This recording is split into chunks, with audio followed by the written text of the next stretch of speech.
Sensor. Apa itu sensor? Ada yang pernah pakai? Gak ada kan? Gak ada yang tahu. Hah? Tahu. Coba gimana sih? Penerapan sensor apa? Ambil contoh. Contoh sensor sentuh. Oke, itu contohnya gimana tuh penerapannya? Jari. Oh iya, bisa. Terus ada lagi nggak yang tahu apa sensor itu? Nggak ada ya? Oke, kayak sensor itu sebenarnya kita sehari-hari udah sering menggunain ya. Kayak misalkan yang di mobil, kan ada sensor kalau parkir ya. Kalau kita mundur gitu, ada suaranya. Itu juga pakai sensor jarak misalkan. Nah, hari ini kita bahas lebih lanjut mengenai sensor.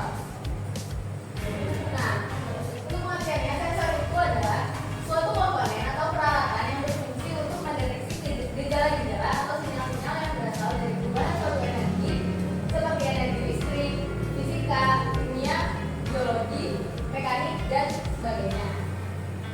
Nah, untuk persyaratan sensor ini ada 3 ya. Pertama-tama ada linearitas atau linearity, yaitu kemampuan sensor untuk memberikan keluaran yang proporsional dengan input yang diberikan. Gimana kalian paham nggak sama pengertian dari linearitas? Kebayang nggak apa itu linearitas? Ya. Kebayang? Gimana coba? Bisa dijelaskan gitu? Yang lain kebayang juga nggak? Belum ya? Yang itu kalian pasti sering lihat grafik kan ya? Kayak grafik kan itu bentukannya kayak gini nih. Terus kan ada grafik yang kayak gini, ya kan? Ada juga kayak grafik yang bentukannya melengkung gitu. Nah, tapi yang dimaksud dengan linearitas itu tuh grafik yang lurus ke atas dulu.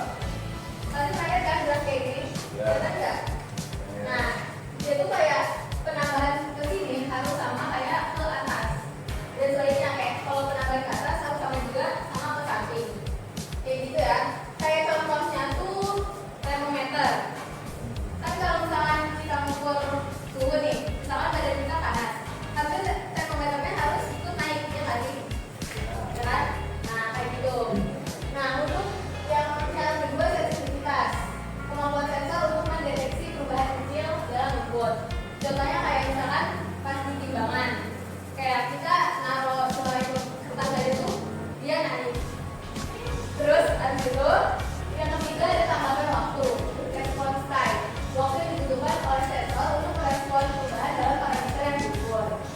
Nah itu tuh kayak dia semakin cepat dia merespon sensornya ya.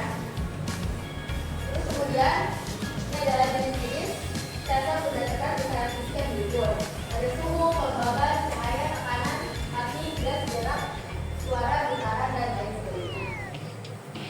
Nah untuk penerapannya ini bisa dilihat ada di mobil yang tadi yang udah dibahas ya, dan di bagian parkir. Terus ini apa? Lo nggak lagi yang apa? Nah ya betul, itu kan pakai sensor tekanan ya.